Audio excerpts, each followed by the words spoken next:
ठीक है।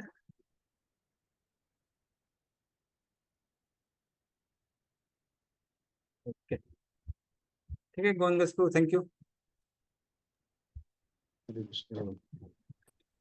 फिर हम लोग स्टार्ट करते हैं। ओम अज्ञानतिमिरन्धस्य ज्ञानाञ्जनशलाकया चक्षुरुन्मिलितं येन तस्मै श्रीगुरुवे नमः। श्रीचैतन्यमनोभीष्टं स्थापितं येन भूतले स्वयं रूपकदा मह्यं ददाति सपदान्तिकम्। वन्देऽहं श्रीगुरोः श्रीयुतापदकमलं श्रीगुरून् वैष्णवांश्च श्रीरूपं सागरजातां सगना रघुनाथं तं तं सजीवं साद्वैतं सावधूतं परिजनसहितं कृष्णचैतन्यदेवं श्रीराधा कृष्णपादां सगना ललिता श्रीविशाखान्वितांश्च नमो विष्णुपादाय कृष्णपृष्ठाय भूतले श्रीमते भक्तिवेदान्त स्वामिनिति नामने। नमस्ते सारस्वते देवे गौरवाणी विचारणे निर्विशेष शून्यवादी पाश्चात्यस्थान्य वाञ्छाकल्पतरुभ्यश्च कृपा सिन्धु एव च पतितानां पावनेभ्यो वैष्णवेभ्यो नमो नमः। नमो महावदन्नाय कृष्ण प्रेम प्रदायते कृष्णाय कृष्ण चैतन्य नामने गौतम नमः। हे कृष्ण करुणा सिंधु दीनबंधु जगत्पते गोपसंगोपीराधंता राधाकांता नमस्ते। तप्त कांचन गौरांगी श्री राधे वृंदावनेश्वरी विश्वानुसुते देवी प्रणमामि हरिप्रिये नीलाचल निवासाय नित्याय परमात्मने बलभद्र सुभद्राभ्याम जगन्नाथाय ते नमः। जय श्री कृष्ण चैतन्य प्रभु नित्यानंद श्री अद्वैत गदाधर शिवासादि गौर भक्तवृंद। हरे कृष्णा कृष्णा कृष्णा हरे हरे, हरे राम राम हरे।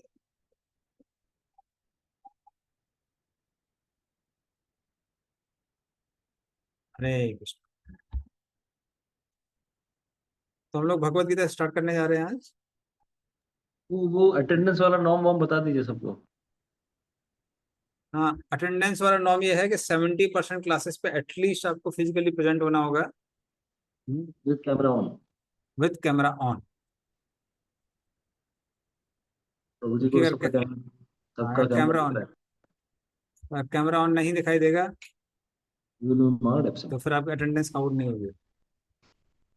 वो एक अटेंडेंस इंचार्ज भी रखना है। ये इधर इनमें से कोई अगर हम्म। आप सजेस्ट करेंगे या फिर डिवोटी से चॉइस ले सकते हैं।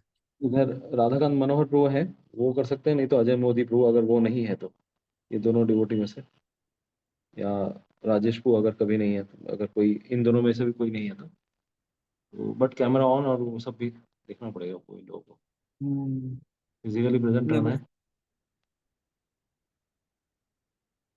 राधाकांत मनोहर को मतलब कोई वॉलंटियर होगा तो बेटर रहेगा। अच्छा, खुद वॉलंटियर से ले। ओके, हाँ, खुद से कोई वॉलंटियर करना चाहते हैं इसके लिए। अटेंडेंस की सेवा, अटेंडेंस रखने की यस प्रभु। कोई राधेश अग्रवाल को तैयार है। राजेश अग्रवाल, ठीक है, मतलब आपको भी रेगुलर रहना है, हाँ, राइट। 90%। अगर नहीं रहे तो सेवा अलॉट कर दीजिएगा कि आज का अटेंडेंस लेना है, और कैमरा यस सबका यस कैमरा भी देखना है सबका। यस। ओके, तो with blessings of Shri Govind Goswami will start our Bhakti Shastri. वो स्टार्ट करेंगे।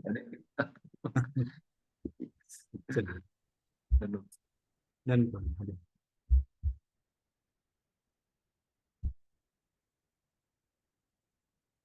ठीक है, तो हम लोग भगवत गीता से स्टार्ट करेंगे।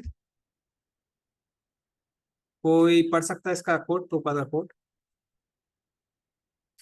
वो मेरे ख्याल से एक आध लोग पिछले सेशन में नहीं थे इंट्रोडक्टरी वाले में, अगर शॉर्ट में अगर आप थोड़ा बता देंगे तो अ, उनको भी आइडिया हो जाएगा कि क्या है ये।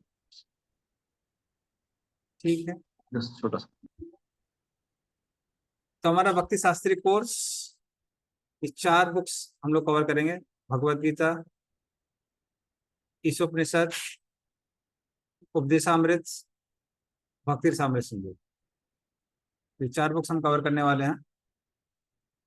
ये 4 बुक्स को क्यों कवर किया रखा गया भक्ति शास्त्री में?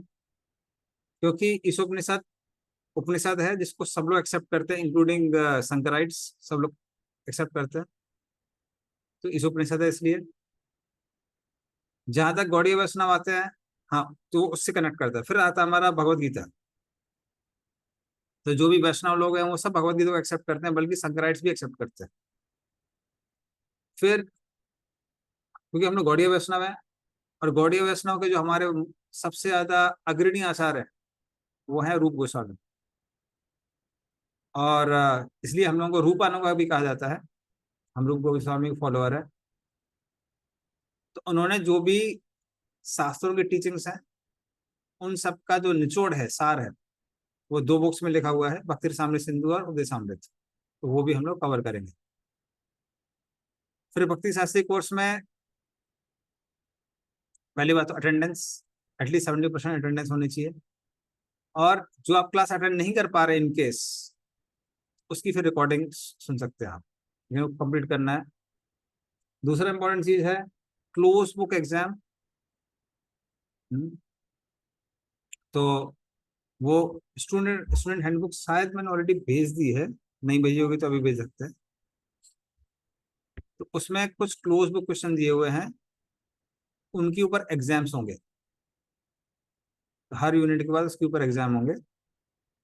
तो वो आपको पास करना है, कम से कम 65% मार्क्स होने चाहिए उसमें। फिर श्लोक का टेस्ट है, श्लोक श्लोक पूछे जाएंगे, उसकी भी शीट मैंने भेजी है। तो वो आपको याद करना है, उसमें भी 65% मार्क्स होने चाहिए। ऐसे टाइप क्वेश्चन हैं जो अभी अंडरस्टैंडिंग चेक करने के लिए, उनको ओपन बुक क्वेश्चन बोलते हैं।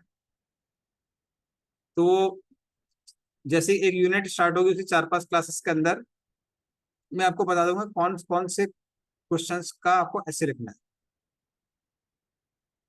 तो वो आपको करना है, उसके पास मार्क्स है 60%। तो इस तरह से हम लोग ये सब पास कर लेंगे तो फिर हमको भक्ति शास्त्री सर्टिफिकेट मिलेगा। ठीक है, चलिए अब हम लोग स्टार्ट करते हैं भगवत गीता से।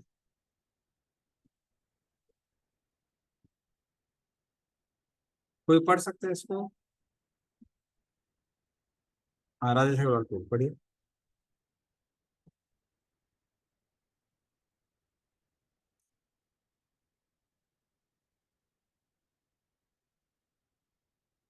हाँ, आपको अनम्यूट करना पड़ेगा प्रो जी। Sorry. हाँ, Yes, Prabhu. Our present movement is based on Bhagavad Gita. Bhagavad Gita as it is. We don't interpret, we do not interpret foolishly, because I say purposefully this word foolishly, that why should we interpret Krishna words? Am I more than Krishna, or did Krishna leave some portion to be explained by me, by portion interpretation. to be explained? नीचे नहीं लिखा। Okay, कोई बात नहीं। तो प्रोपाद जी इसमें बोल Portion रहे हैं to be कि explained. हाँ, प्रोपाद बोल रहे हैं कि जो हमारी अभी इस्कॉन मूवमेंट है वो भगवत गीता पर आधारित है। और हम भगवत गीता में जो कृष्ण बोल के गए हैं उसको हम लोग दोहराते हैं, हम उसको इंटरप्रेट नहीं करते हैं। इंटरप्रेट हम लोग बोलेंगे मिस इंटरप्रेट। मतलब ऐसा नहीं कि कृष्ण ऐसा बोल के गए हैं तो साधु ऐसा बोल रहे होंगे, वैसा बोल रहे होंगे, ऐसा हम लोग नहीं बोलते। जो कृष्ण बोलते हैं हम उसको रिपीट करते हैं। और ये आप बोल सकते हैं कि हमारे गोल है भक्ति शास्त्री कोर्स का। क्या गोल है? कि जो भी हम लोग प्रेजेंट करने वाले हैं वो कैसा होना चाहिए, वो ऑथेंटिक होना चाहिए। ऐसा नहीं कि हमको ऐसा लगता है, उसको ऐसा लगता है, कोई कह के गया है, वो सब नहीं। कृष्ण ने ऐसा बोला है और उसका ये एप्लीकेशन। तो वो हमारा एक गोल है कि हम लोग जब कोई भी चीज बोलते हैं या इवन फॉलो करते हैं तो हमको पता होना चाहिए कि ये शास्त्रों पर आधारित है या नहीं।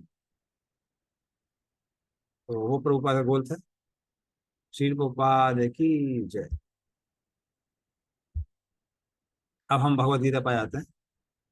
तो विश्वनाथ चक्रवर्ती ठाकुर ने भगवत गीता की तुलना की है ज्वेल बॉक्स।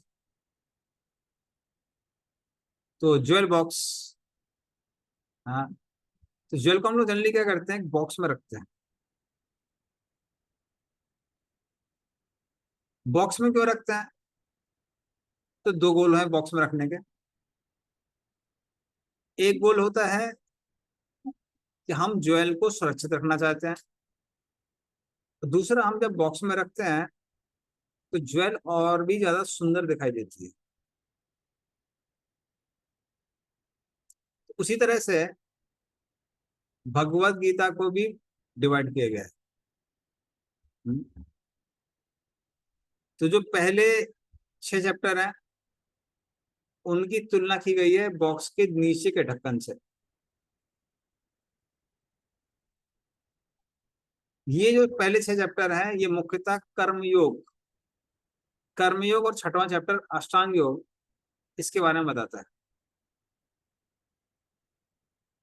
20 के जो 6 चैप्टर हैं, चैप्टर नंबर 7 से 12, ये हमको बताता है भक्ति योग के बारे में। और इसकी तुलना किससे की गई है? रत्न से की गई है, ज्वेल्स की गई है। और आखिरी के जो 6 चैप्टर हैं, चैप्टर नंबर 13 से चैप्टर नंबर 18, 13 to 18, इसमें मुख्यतः जो डिस्कस किया गया वो है ज्ञान योग। तो जैसा कि मैंने बताया, 2 रीजन्स हैं कि इसकी तुलना की गई है बॉक्स से, भगवदगीता की ज्वेल बॉक्स से की गई है। तो पहला मैंने क्या बताया था, क्या कारण है क्यों उसको हम ज्वेल बॉक्स से कंपेयर करते हैं? फर्स्ट रीजन मैंने क्या बताया था? कोई बताएगा क्या रीजन था पहला? To protect. To protect. तो उसको सुरक्षा प्रदान करना, ये पहला काम है। तो मान लीजिए आपकी भगवत गीता अगर फट जाती है तो पहले पीछे के पन्ने जाएंगे या फिर आगे के चंद पन्ने जाएंगे? सबसे ज्यादा प्रोटेक्टेड कौन से रहेंगे? बीच के पन्ने। इसीलिए भगवान ने जानबूझ के भगवत गीता कहाँ रखी है? बीच के पन्नों में दी है, मिडिल से चैप्टर में दी हुई है। तो ये पहला हो गया। फिर दूसरा रीजन मैंने क्या बताया था, क्या कारण था? और भी ज्यादा सुंदर हो जाते हैं ज्वेल। हाँ, ज्वेल और भी बॉक्स। ज्यादा सुंदर हो जाए इसलिए। तो उसी तरह से जब भक्तियों की तुलना कर्मयोग, ज्ञान योग, अष्टांग योग से की जाती है तब हमको समझ में आती है कि भक्ति योग कैसे श्रेष्ठ है। अन्यथा होता क्या है कि हम लोग जो कर रहे हैं वो बेस्ट है, फिर भी आप किसी बाबा वैरागी से यहाँ वहां कुछ भी सुन लेते हैं तो मन भटक जाता है। जैसे आप यहाँ पे इस जगह पे स्नान करते हैं तो आपको 1000 अश्वमेध यज्ञ का फल मिलता है, फिर वो अरे बाप रे, डुबकी लगाने चले जाते हैं। तो कभी कभी मन भ्रमित हो सकता है। लेकिन जब हम भक्ति योग की तुलना और योगों से करेंगे तब हमको समझ में आएगा कैसे भक्ति योग बाकी सारे योगों से श्रेष्ठतम है। इसीलिए कंपैरिजन हम लोग सीखेंगे जब हम लोग भगवद गीता पढ़ेंगे। तो ये 2 रीजन, पहला रीजन मैंने बताया प्रोटेक्ट करने के लिए, दूसरा क्या है? कंपैरिजन, कंपैरिजन करने के लिए। तो प्रोटेक्शन और कंपैरिजन, ये 2 कारण है। फिर आगे विश्वनाथ चक्रवर्ती ठाकुर कहते हैं कि जैसे कभी कभी अगर आपको बताना है कि इस बॉक्स के अंदर क्या है तो क्या करते हैं, कई बार उसका छोटा सा सैंपल लिड के ऊपर डाल देते हैं। हाँ, थोड़ा सा सैंपल ऊपर डाल देते हैं। मान लीजिए अंदर आपका कुछ चांदी का बड़ा मूल्यवान चीज है तो ऊपर चांदी के दो दो छोटे छोटे डॉट्स डाल देते हैं। उसी तरह से भगवत गीता में क्या दिया हुआ है या श्रेष्ठतम चीज क्या है उसको बताने के लिए आखिरी चैप्टर, चैप्टर नंबर 18 में भगवान ने 2 श्लोक दिए, 18.65 और 18.66। मन मना भव मद भक्तो, एक ये श्लोक, और दूसरा सर्वधर्मान परित्यज्य। तो इनकी तुलना की गई है जो छोटी छोटी ज्वेल्स इस लिड पे रखी हुई हैं, ताकि उन ज्वेल्स को देखकर आपको समझ में आ जाएगा कि इस बॉक्स में कौन सा रत्न है, कौन सी ज्वेल इसके अंदर। तो इस तरह से भगवत गीता की तुलना की जाती है। अब मैं थोड़ा सा सिनॉप्सिस दूंगा चैप्टर बाय चैप्टर कि हर चैप्टर में क्या दिया हुआ है।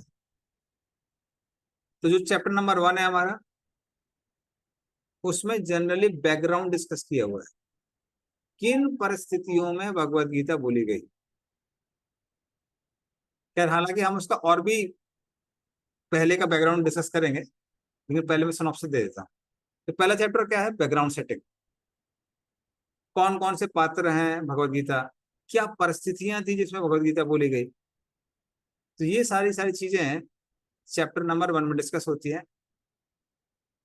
और खासकर अर्जुन 5 कारण बताता है युद्ध नहीं करने के, और वाकई में अगर अपने जीवन में हम रिलेट करेंगे, जनरली ये 5 कारण होते भक्ति नहीं करने के। जो लोग नए नए भक्ति में आते हैं और कई बार भक्ति से भटक जाते हैं या फिर छोड़ देते हैं, तो ये 5 कारण होते हैं इसके, 5 रीजंस। तो उसमें 4 रीजंस किसमें? चैप्टर नंबर 1 में है। फिर जो 5वां रीजन है वो चैप्टर नंबर 2 में आता है। और चैप्टर नंबर 2 को आप एक हिसाब से बोल सकते हैं कि वो भगवत गीता की समरी है, पर नॉट वेरी सिस्टमेटिक, बहुत सिस्टमेटिक नहीं है, पर समरी है चैप्टर नंबर 2। तो चैप्टर नंबर 2 में भगवान अर्जुन का विषाद, जिसको विषाद बोलते हैं, मतलब लेमेंटेशन, विषाद दूर करने की कोशिश करते हैं कर्मकांड की दृष्टि से, नास्तिक फिलॉसफी से, एथिज्म से, ज्ञान योग से, फिर कर्मयोग से, भक्ति योग से। तो इस सारी तरीकों से भगवान अर्जुन का विषाद दूर करने का प्रयास करते हैं। लेकिन होता क्या है, दुख दूर होने की जगह कंफ्यूजन बढ़ जाता है। अर्जुन कंफ्यूज हो जाता है, वो उसको समझ में नहीं आता है कि करना क्या है। तो वो कंफ्यूजन दूर करने के लिए भगवान भगवत गीता बोलते हैं सिस्टमेटिक रूप से। तो चैप्टर नंबर 3 कर्मयोग के बारे में बताता है। फिर जो चैप्टर नंबर 4 है, कर्मयोग का जो प्रोडक्ट है, जिसको हम लोग बोलते हैं ज्ञान, दिव्य ज्ञान, तो उसके बारे में बताता है। चैप्टर नंबर 5 भी कंटिन्यू करता है किसके साथ? कर्मयोग और उसके रिजल्ट्स के बारे में, कैसे व्यक्ति को कर्मयोग के द्वारा ब्रह्म की प्राप्ति होती है, चैप्टर नंबर 5 में आता है। चैप्टर नंबर 5 के एंड में आते आते भगवान थोड़ा सा अष्टांग योग इंट्रोड्यूस कर देते हैं, हल्का सा, और उसको डिटेल में भगवान बताते हैं चैप्टर नंबर 6। चैप्टर नंबर 6 में अष्टांग योग के बारे में बताते हैं,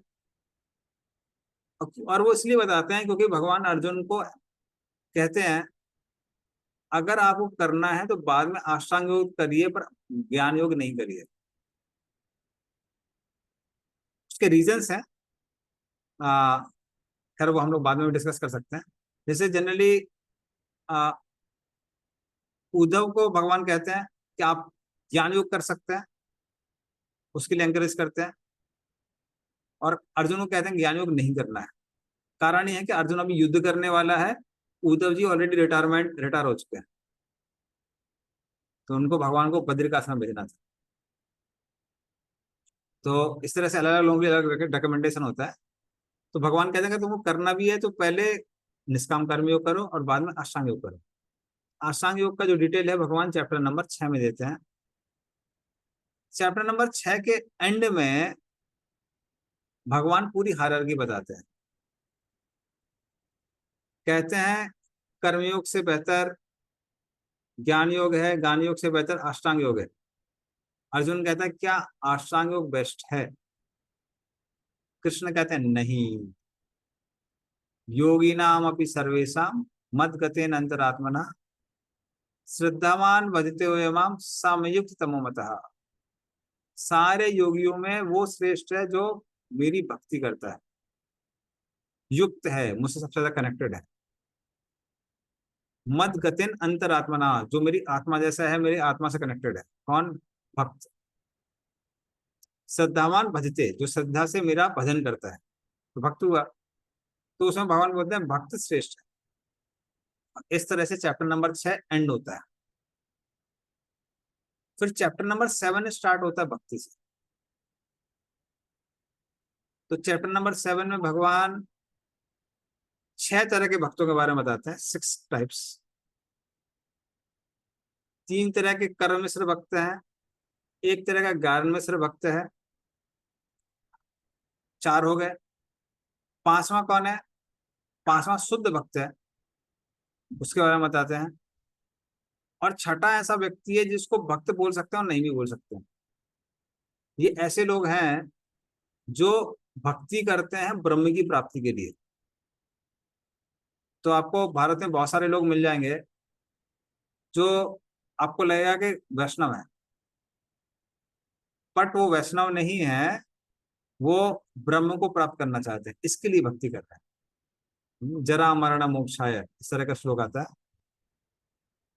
तो इस 6 तरह के भक्तों के बारे में भगवान चैप्टर नंबर 6 में बताते हैं, सॉरी चैप्टर नंबर 7 में।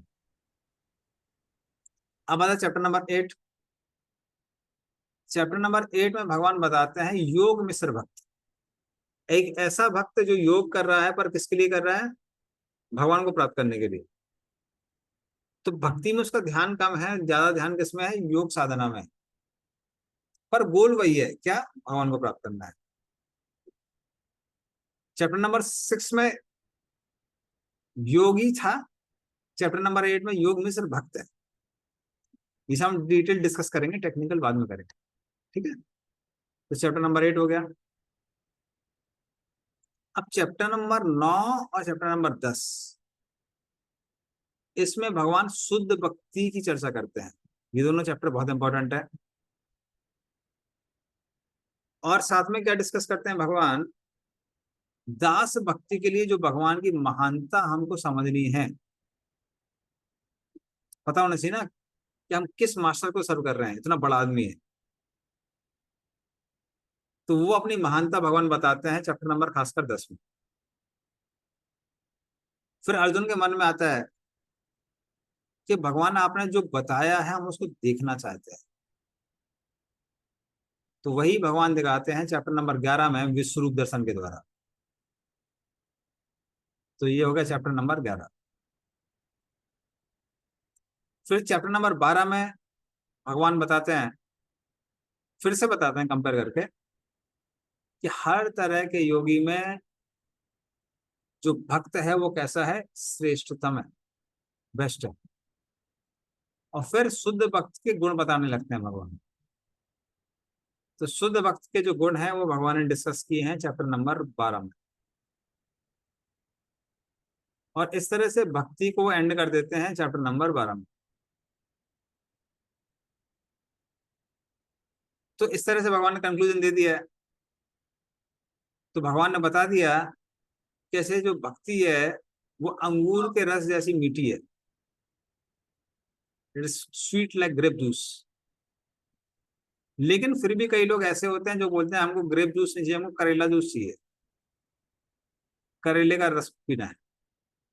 तो उनके लिए भगवान चैप्टर नंबर 13 से स्टार्ट करते हैं। तो फिर भगवान ज्ञान योग के बारे में बताने लगते हैं। ज्ञान योग का विश्लेषण करते हैं कि 3 गुण कौन कौन से हैं, कैसे लोग प्रभावित होते हैं। तो चैप्टर नंबर 13 में भगवान स्टार्ट करते हैं उसको, इसको ज्ञान योग को। और फिर चैप्टर नंबर 14, तो 13, 14, 15, 16 इन सब में ज्ञान योग डिस्कस किया है।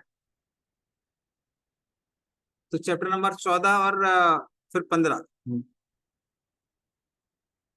तो चैप्टर नंबर 14 में भगवान, तो चैप्टर नंबर 13 में जैसे ज्ञान योग स्टार्ट करते हैं, उसमें जीव क्या है, भौतिक प्रकृति क्या है, ये सारे डिटेल आते हैं। चैप्टर नंबर 14 में भगवान 3 जो गुण है, सत्य गुण, रजोगुण, तमो गुण, इनको इंट्रोड्यूस करते हैं और इनके इफेक्ट्स बताते हैं। ये भगवान डिस्कस करते हैं चैप्टर नंबर 14 में। फिर आया हमारा चैप्टर नंबर 15। तो चैप्टर नंबर 15 में आ, भगवान फिर इसके बारे में डिस्कस करते हैं कैसे ये भौतिक जगत क्या है, आध्यात्मिक जगत क्या है।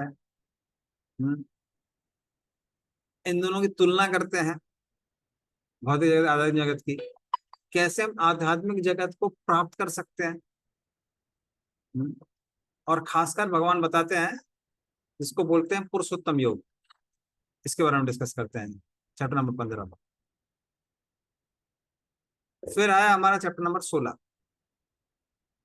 चैप्टर नंबर 16 में भगवान डिवाइन डेमोनिक नेचर, देवी संपदा है, आसुरी संपदा है, और उनकी तुलना करते हैं चैप्टर नंबर 16 में। चैप्टर नंबर 17 इसमें फिर से भगवान 3 गुणों के बारे में बताते हैं। खासकर उन लोगों के बारे में बताते हैं जो वैदिक पद्धति फॉलो नहीं कर रहे हैं और वो सत्वगुण, रजोगुण या तमगुण में आते हैं।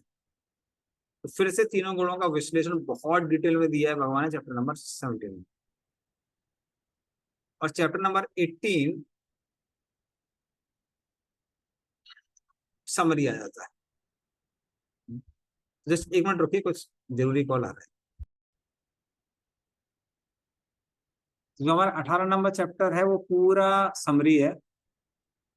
तो भगवान कर्म योग से चालू करते हैं, ज्ञान योग बताते हैं, उसके बाद में भक्ति योग के बारे में बताते हैं, और कल्मिनेशन फिर भगवान बताते हैं कि इस सब का जो सबसे ऊंचा योग है इन सब में, वो कौन सा है? भक्ति योग है। तो हमारा 18.65 66 है, मन मना भव मद भक्तो, और दूसरा सर्वधर्मान परित्यज्य। और फिर उसके बाद में भगवान इस तरह से अपनी जब टीचिंग कंक्लूड कर देते हैं, सब बोल देते हैं, फिर अर्जुन से पूछते हैं कि अब बताओ तुम्हारा क्या मत है। अर्जुन कहता है कि अब आप जो भी बोल रहे हैं मैं वो करने के लिए तैयार हूं। और इस तरह से अर्जुन ने जो अपना गांडीव धनुष पहले रख दिया था चैप्टर नंबर 2 में स्टार्टिंग में, वो क्या करता है, उसको वापस धारण करता है और युद्ध करने के लिए तैयार हो जाता है। और एंड में धृतराष्ट्र संजय से पूछता है कि भगवत गीता सुनने के बाद में आपका क्या कंक्लूजन है। तो संजय क्या बोलते हैं, यत्र योगेश्वरो कृष्णा यत्र पाद तनुधरा तत्र श्री विजय भूति ध्रुवा नीतिर्मतिर्मम।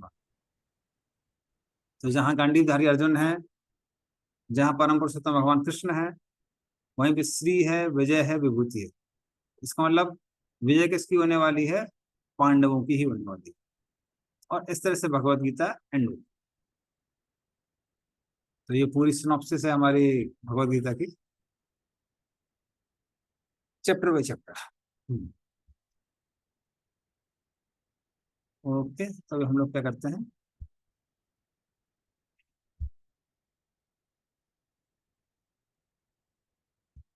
आगे स्लाइड में जाते हैं। तो भगवत गीता स्टार्ट करने से पहले मैं कुछ टर्मिनोलॉजी इंट्रोड्यूस करता हूँ आप सबको, जिसको अगर हम समझेंगे तो भगवत गीता को हम ठीक से समझ सकते हैं। तो एक टर्मिनोलॉजी जो हम लोग उसका प्रयोग करने जा रहे हैं, ऑफ कोर्स इन सब के पहले आता है कि जो टर्मिनोलॉजी वो है योग। सबसे पहले योग के बारे में बताना चाहिए। योग का मतलब क्या है? सिर्फ वो योग नहीं है जो रामदेव बाबा सिखाते हैं। योग का मतलब होता है अपने आप को भगवान से जोड़ना। तो जो लोग हिंदी जानते हैं और बांग्ला मुझे पता नहीं क्या यूज करते हैं वर्ड, बट एडिशन प्लस को क्या बोलते हैं? योग। योग मीन्स एडिशन। तो स्वयं को भगवान से जोड़ना, उस क्रिया को हम लोग क्या बोलते हैं? उसको योग कहते हैं। Linking one's consciousness with the supreme lord, इसको हम लोग योग कहते हैं। फिर हम एक वर्ड यूज करने जा रहे हैं, सकाम। सकाम मतलब होता है कामनाओं के साथ। तो अगर हम कुछ कार्य कर रहे हैं कामनाओं के साथ, अर्थात इस इच्छा के साथ में कि उसका फल हमको प्राप्त होगा, उसको हम लोग बोलते हैं सकाम। फिर नेक्स्ट जो अपना वर्ड है जो हम लोग यूज करने जा रहे हैं वो है निष्काम। निष्काम अर्थात कामनाओं से रहित। तो हम जो कार्य कर रहे हैं वो उसमें के पीछे कामना नहीं है। कौन सी कामना नहीं है? भौतिक कामना नहीं है। तो जिस कार्य के पीछे कोई भौतिक कामना नहीं है उसको हम लोग बोलते हैं निष्काम। सकाम हो गया, निष्काम हो गया। फिर है कर्म। अभी कर्म के अलग अलग मीनिंग हो सकते हैं। कर्म इस कुछ नॉर्मली वर्क को भी कर्म कहते हैं, कोई भी क्रिया करता है उसको कर्म कहते हैं। कर्म कई बार शब्द का प्रयोग होता है हमारे जो कर्मों के रिजल्ट्स हैं उसको भी कर्म कहते हैं, उसके लिए वर्ड कर्म यूज होता है।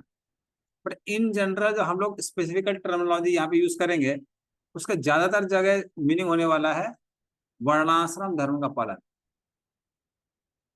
तो आप सबको पता है कि 4 वर्ण हैं, 4 आश्रम है, और हर वर्ण और आश्रम की अपनी अपनी ड्यूटीज है। ये ड्यूटीज कहाँ दी हुई है? ये धर्म शास्त्रों में दी हुई है। तो मनुस्मृति, पाराशर स्मृति, इन सब में ड्यूटीज दी हुई है। उन ड्यूटीज को यहाँ पे हम लोग क्या बोलेंगे? कर्म बोलेंगे। तो ये हो गया कर्म। तो फिर उसके बाद आता है हमारा ज्ञान। ज्ञान का शब्द का प्रयोग हम 2 जगह से करेंगे, 2 तरीके से। एक ज्ञान है कर्मयोग, ज्ञान योग, अष्टांग योग का प्रोडक्ट।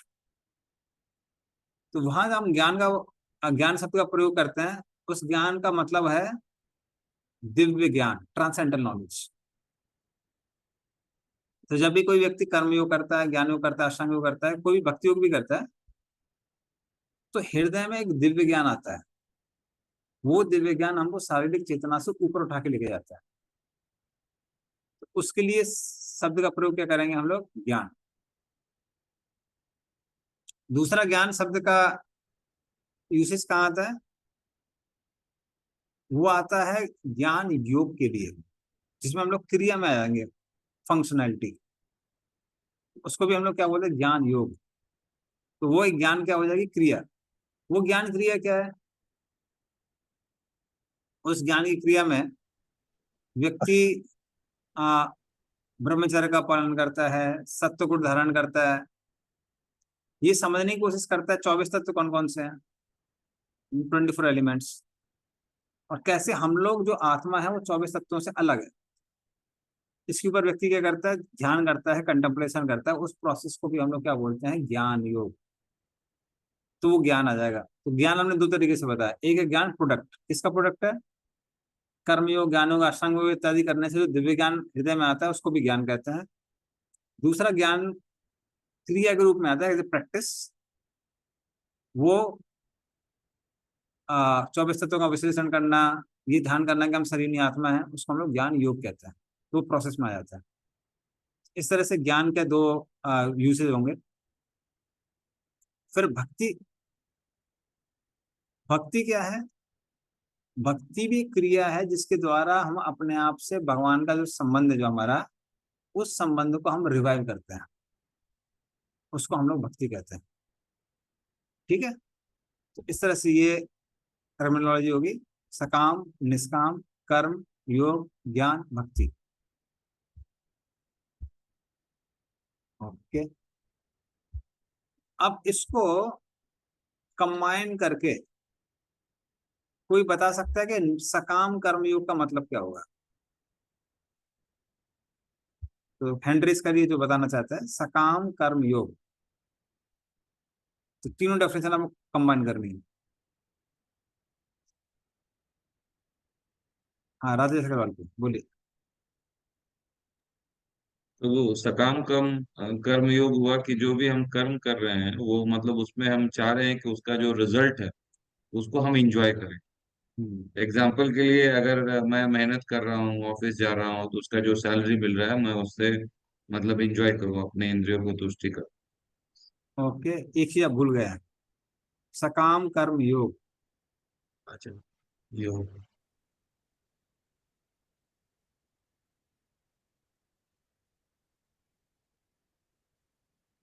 अपने कार्य का जो भी हम जो कर रहे हैं प्रभु, उसको मतलब एक्टिविटीज को एंजॉय करना अपने लिए, ये अभी। हम्म, चलिए, अच्छा ट्राई किया है। थोड़ा सा और बचा हुआ है। हाँ, राधाकांत मनोहर को ट्राई करें। हाँ प्रभु, हरे कृष्णा, धर्म प्रणाम। बोल रहा था कि जो अपना जैसे अपना जो ड्यूटी है उसको मतलब लीगल वे में करते हुए, हम्म, लीगल वे में करते हुए, और उसके फ्रूट, उसके जो रिजल्ट है उसको हम लोग खुद के एंजॉयमेंट के लिए अगर कर रहे हैं उसको, तो उसको सकाम कर्मयोग कहते हैं। उसमें भी आप कुछ चीज भूल रहे हैं, थोड़ी सी चीज भूल रहे हैं। हाँ अनु माता जी ट्राई करिए। हरे कृष्णा प्रभु जी। सकाम कर्मयोग का मतलब है अपनी चेतना को वो सारी एक्टिविटीज करने में लगाना जिसका रिजल्ट हम लोग एंजॉय करना चाहते हैं। It could be according to Vedas. Okay, अभी भी थोड़ा सा कुछ मिस कर रहा है, वो कुछ मैं एक्सपेक्ट कर रहा हूँ। हाँ पूनम माता जी लास्ट ट्राई, उसका मैं बताता हूँ। आ, भगवान कृष्णा कॉन्शियसनेस में रह के जो वर्क काम करते हैं नहीं हम नहीं, लोग। वो तो गया काम से। कृष्ण कृष्णा कॉन्शियसनेस मतलब भक्ति है, उससे कर्म योग से कोई लेना देना नहीं है। वो ओके। साइड चले। तो सकाम कर्म योग का मतलब क्या है? कर्मकांड। वर्णाश्रम धर्म के अनुसार कर्म करना, उसके माध्यम से भगवान से कनेक्ट करना। पर वो हम किसके लिए कर रहे हैं? उसके जो हम फल आएंगे उसको एंजॉय करने के लिए कर रहे हैं।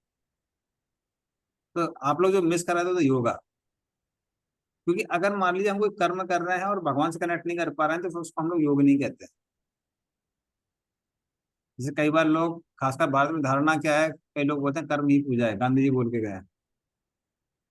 कर्म ही पूजा नहीं है। कर्म को जब पूजा की तरह करते हैं तब वो कर्म योग बनता है। तो यदि अगर आप उन चीजों से अगर अपने आप को भगवान से कनेक्ट नहीं कर रहे हैं तो फिर उसको आप कर्म योग नहीं कहते हैं। तो इसलिए तीनों चीजें आनी चाहिए सकाम कर्म योग में। तो पहली चीज कर्म है, क्या है? वर्णाश्रम धर्म का पालन, उसके द्वारा भगवान से कनेक्ट करना, तो कर्म योग बनेगा। और किस लिए करना? ताकि हम उसके फ्रूट्स को एंजॉय कर सकें, तब उसको हम लोग क्या बोलते हैं? सकाम कर्म योग। ठीक है, क्लियर हो गया सबको? प्रभु जी एक बार वर्णाश्रम एक्सप्लेन करिएगा। ओके, कौन बताएगा कितने वर्ण होते हैं, कितने आश्रम होते हैं? मैं बताऊं? जी चार, हाँ, चार क्या होते हैं? चार वर्ण होते हैं। चार वर्ण कौन आश्रम कौन से होते हैं?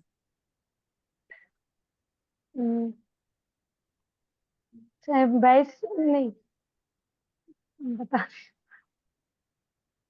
क्षत्रिय शूद्र वैश्य ब्राह्मण। हाँ, तो ब्राह्मण ब्राह्मण, क्षत्रिय वैश्य शूद्र। ठीक है, ब्राह्मण क्षत्रिय वैश्य शूद्र, ये हो गए चार वर्ण। चार जी आश्रम कौन कौन से होते हैं राधाकांत को बताइए। जी। ब्रह्मचारी ब्रह्मचारी, गृहस्थ, वानप्रस्थ और संन्यास। हाँ, तो ब्रह्मचारी गृहस्थ वानप्रस्थ संन्यास, ये चार आश्रम होते हैं। और हर वर्ण और आश्रम की अपने अपने ड्यूटीज होती हैं जो कि धर्म शास्त्रों में दी हुई है। तो उनका अगर कोई पालन कर रहा है, किससे? ताकि वो भगवान से कनेक्ट कर सके। और किसके साथ कर रहा है? इस इच्छा के साथ में हम लोग उसको एंजॉय करेंगे, तब उसको हम लोग बोलते हैं सकाम कर्म योग।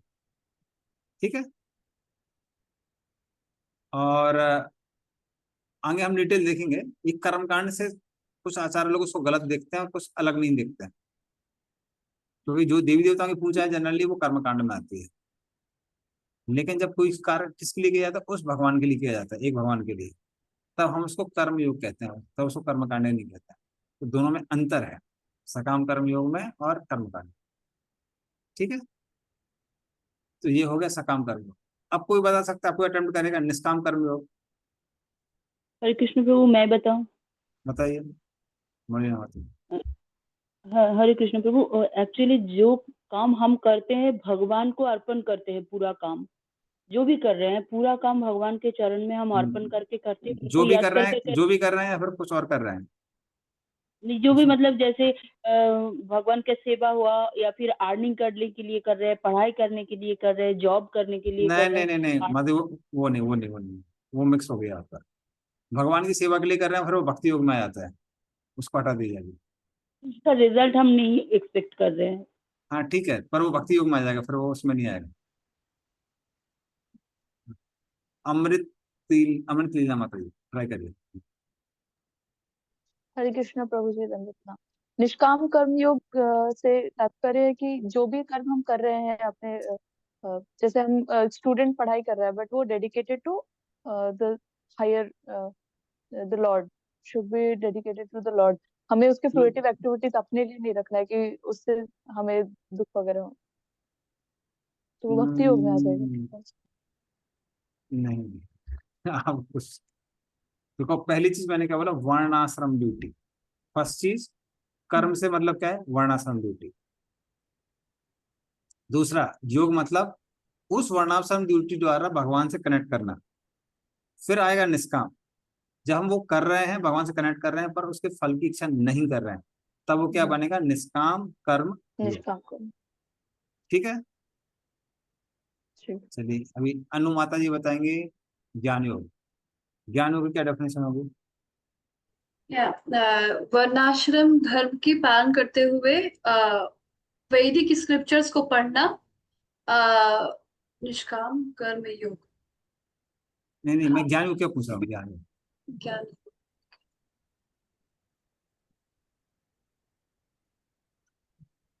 वो वर्णाश्रम ड्यूटीज के वो सारे एक्टिविटीज को फॉलो करना जो भगवान से कनेक्ट करेंगे हमारे कॉन्शियसनेस को, और वो इसलिए करेंगे ताकि हम इस वैदिक स्क्रिप्चर्स के स्पेकुलेशंस को समझ सके। ठीक है, ये देखिए वर्णाश्रम ड्यूटीज का पालन आ जाता है कर्म में। यहाँ कर्म नहीं आ रहा है, ज्ञान आ रहा है। यहाँ ज्ञान आ रहा है। और प्रभु जी आपने ज्ञान कर्म योग बोला ना? नहीं, ज्ञान कर्म योग जैसा कुछ नहीं होता है, ज्ञान योग होता है। मैं ज्ञान योग बोल रहा हूँ। Okay. ज्ञान कर्म योग जैसा कुछ नहीं होता। ज्ञान योग अलग होता है, निष्काम कर्म योग होता है, सकाम कर्म योग होता है, ज्ञान योग होता है, अष्टांग योग होता है, भक्ति योग होता है। ओके, तो ज्ञान योग वो है जो हम लोग भगवान से कनेक्ट करने के लिए अपनी चेतना को उन सारे एक्टिविटीज में लगाते हैं जो वैदिक स्क्रिप्चर्स के स्पेकुलेशंस को डिराइव कर सके। तो जो 24 तत्वों का विश्लेषण है कि कैसे हम शरीर नहीं आत्मा है, उसको हम लोग कर रहे हैं, उसका स्पेकुलेशन कर रहे हैं, लेकिन साथ में क्या कर रहे हैं? भगवान से कनेक्ट कर रहे हैं, तब उसको हम लोग क्या बोलते हैं? ज्ञान। ज्ञान योग। ठीक है, रानी माधवी ट्राई करेंगी भक्ति योग। भक्ति योग का क्या मतलब होगा?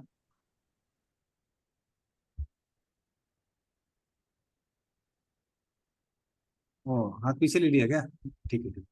कोई भक्ति योग बताना चाहेगा?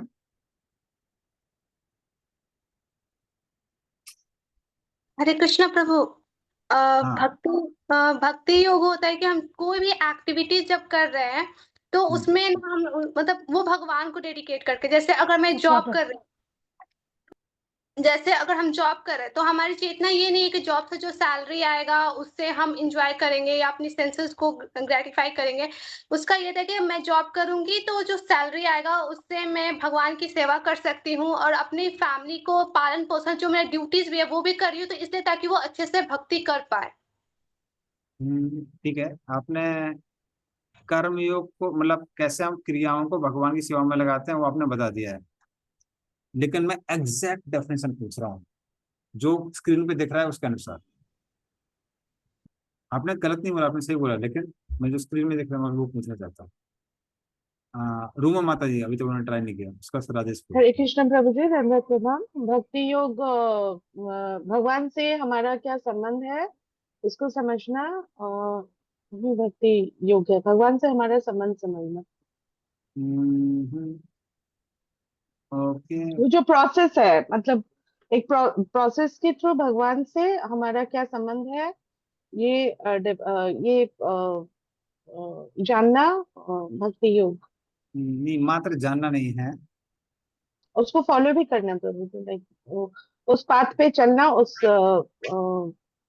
फॉलो करके भगवान तक पहुंचना, उनसे अपना संबंध जो हम भूल चुके हैं ड्यू टू मटेरियल कॉन्शियसनेस, तो उस आप 90% पहुंच गए, यहाँ पर 10% मिस कर रहे हैं। अजय प्रभु 10% कंप्लीट करिए। हरे कृष्ण प्रभु। सही कहा प्रभु कि भक्ति योग का मतलब है, अभी ज्ञान योग के माध्यम से हम लोगों ने ये तो जान लिया कि हमारा रिलेशनशिप क्या है, लेकिन भगवान के साथ अपना रिलेशनशिप स्टैब्लिश कैसे किया जाए, कैसे जो भी मटेरियल कंटामिनेशन की वजह से हम भगवान को भूल बैठे हैं, इसको कैसे रीस्टैब्लिश किया जाए, यही प्रोसेस को प्रभु भक्ति योग कहेंगे। ये जो इसके लिए जो भी करेंगे उसको भगवान से कैसे process establish of reviving one relationship with Krishna, अपने कृष्ण से अपने संबंध को पुनर्स्थापित करने की जो क्रिया होती है उसको हम भक्ति योग कहते हैं। ठीक है, तो कृष्ण से अपने संबंध को पुनर्स्थापित करने की जो क्रिया है उसको हम लोग क्या बोलते हैं? Bhakti yoga. Reviving our lost relationship with Krishna, that is called bhakti yoga. ऐसे प्रभु हम लोग आत्मा है और भगवान परमात्मा हमारे लिए सुप्रीम होता है, तो हम लोग नित्य भगवान के दास हैं। ये इस चीज को जानना और भगवान की सेवा में लगना। नहीं देखिए सर, उतना नहीं है। नित्य सेवा में हम कौन से नित्य सेवक है? कौन से नित्य सेवक है? हमारी स्थिति क्या है आध्यात्मिक जगत में? हमारा भगवान के साथ स्पेसिफिक रिश्ता क्या है? उसको पूरा वो करना है, रिवाइव करना, उसको हम लोग भक्ति योग कहते हैं। ठीक है, चलिए। तो एक चीज बस इसमें यहाँ पे मेंशन नहीं की है स्लाइड में, वो है अष्टांग योग। 8 अंग होते हैं, यम, नियम, आसन, प्राणायाम, प्रत्याहार, धारणा, ध्यान, समाधि। इनके द्वारा अपने आप को भगवान से कनेक्ट करने की जो क्रिया होती है इसको हम लोग बोलते हैं अष्टांग योग। 8 अंग होते हैं, उसके बारे में डिटेल में हम डिस्कस करेंगे चैप्टर नंबर 6। तो इन 8 अंगों द्वारा अपने आप को भगवान से जोड़ने की जो क्रिया है उसको हम लोग बोलते हैं अष्टांग योग।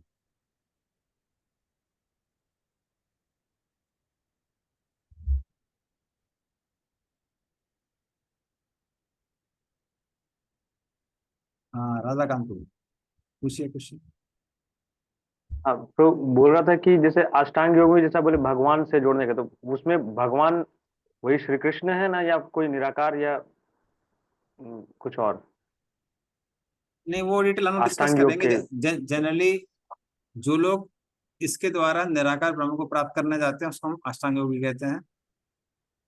जो परमात्मा को प्राप्त करना चाहते हैं उनको हम लोग, या फिर भगवान को भी प्राप्त करना मतलब नारायण को, उनको जनरली हम लोग बोलते हैं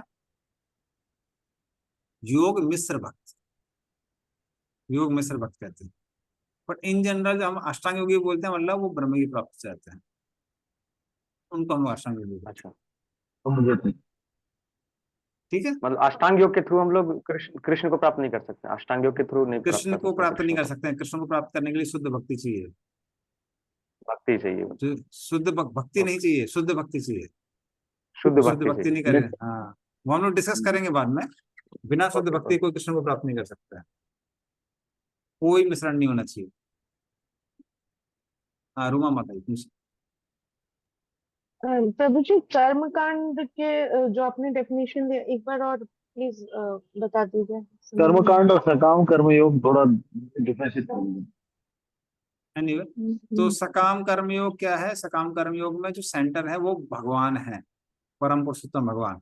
भले ही हमको पता है नहीं पता है वो बात अलग है, लेकिन जब कोई काम उस परमेश्वर के लिए किया जाता है जो सुप्रीम है, तब उसको हम लोग क्या बोलते हैं? आ, सकाम कर्मयोग। इच्छाएं हैं हमारे अंदर भोगने की, लेकिन हम वर्णाश्रम धर्म का पालन भी कर रहे हैं, साथ में उस ईश्वर के लिए प्रसन्नता के लिए कर रहे हैं, तब उसको हम लोग बोलते हैं काम कर्मयोग। कर्म कांड जनरली होता है देवी देवताओं के लिए, उसमें सुप्रीम की बात आती नहीं है। हमको पता है कि कुबेर जी के पास जाने से धन मिलता है, तो आपने कुबेर की पूजा चालू कर दी, तब हम लोग उसको क्या बोलते हैं? कर्म कांड। या फिर मालूम है कि आ, हनुमान जी की पूजा करेंगे, बालाजी की पूजा करेंगे, उससे भूत प्रेत चले जाएंगे, आपने उनकी पूजा चालू कर दी। तो ये सब किसमें आता है? कर्मकांड में। तो कर्मकांड जनरली क्या है? देवी देवताओं की पूजा किसके लिए? किस निजी स्वार्थ के लिए। उसमें ईश्वर कौन है उसकी कंसिडरेशन है ही नहीं, उससे कुछ लेना देना है नहीं व्यक्ति। ठीक है, डिफरेंस समझ में आ गया दोनों में? जैसे जी काली प्रभु माता जी, के धन्यवाद प्रभु जी। बंगाल में काली काली की पूजा के लोग क्यों करते हैं? धन दे, यश दे, ये दे, वो दे, माँ झोली भर देती है, इसलिए सब पूजा करते हैं। माँ झोली भरने के झोली में हाँ, छेद कर मुराद से देती पूरी तो कर फिर दे कोई हलवा बांटूंगी। गोविंद उसको गोविंद उसको तो भजन भी है साथ में। मेरा पूरा चलता रहता दुकान पे। चलिए, ओके, अन्नू माता जी कुछ? प्रभु जी, आपने बोला अभी कि कर्म कांड जो है वो देवी देवताओं की पूजा करते हैं, वो धन यश ये सब की प्राप्ति के लिए। पर कई बार ऐसा होता है कि with family you have to go some temple where demigods are established. तो क्या वहां जाकर के हम कृष्ण भक्ति के लिए प्रे कर सकते हैं? वुड हाँ जी, that be considerable? Yes yes, तो ऐसा नहीं कि डेमीगॉड्स का हम लोग सम्मान नहीं करते हैं, हम लोग एक्सक्लूसिव टाइम देने की जरूरत नहीं है, बट मान लीजिए फैमिली जा रही है, साथ में जाना है, तो हम कृष्ण भक्ति मांग सकते हैं, क्योंकि देवी देवता भी कौन है, देवी देवता भी भगवान के भक्त है ना। नहीं, आपने भी कहा ना कि वहां पे परम ईश्वर का कोई डेफिनेशन नहीं होता है, वहां पे सुप्रीम का कोई डेफिनेशन नहीं होता है। तो जब अगर हम कृष्ण भक्ति मांग रहे हैं, प्रे कर रहे हैं, वहां पे डिजायर कर रहे हैं कि मेरे को कृष्ण भक्ति मिले, शुद्ध कृष्ण प्रेम मिले, तो क्या वो कंसिडरेबल होगा उस प्रेयर में कि that will be just complete inviable at all? नहीं नहीं नहीं, उसको शुद्ध भक्ति की श्रेणी में ही डालेंगे, उसको हम शुद्ध भक्ति की श्रेणी में डालेंगे, उसको हम लोग कर्मकांड की श्रेणी में नहीं डाल सकते हैं।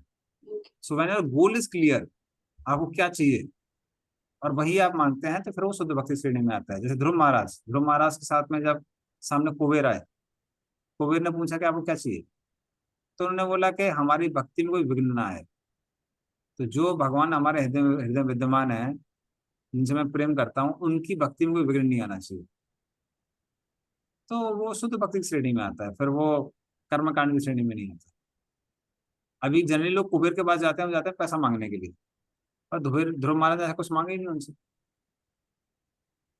जैसे इवन हम लोग देखेंगे, हम लोग कौन से संप्रदाय में आते हैं?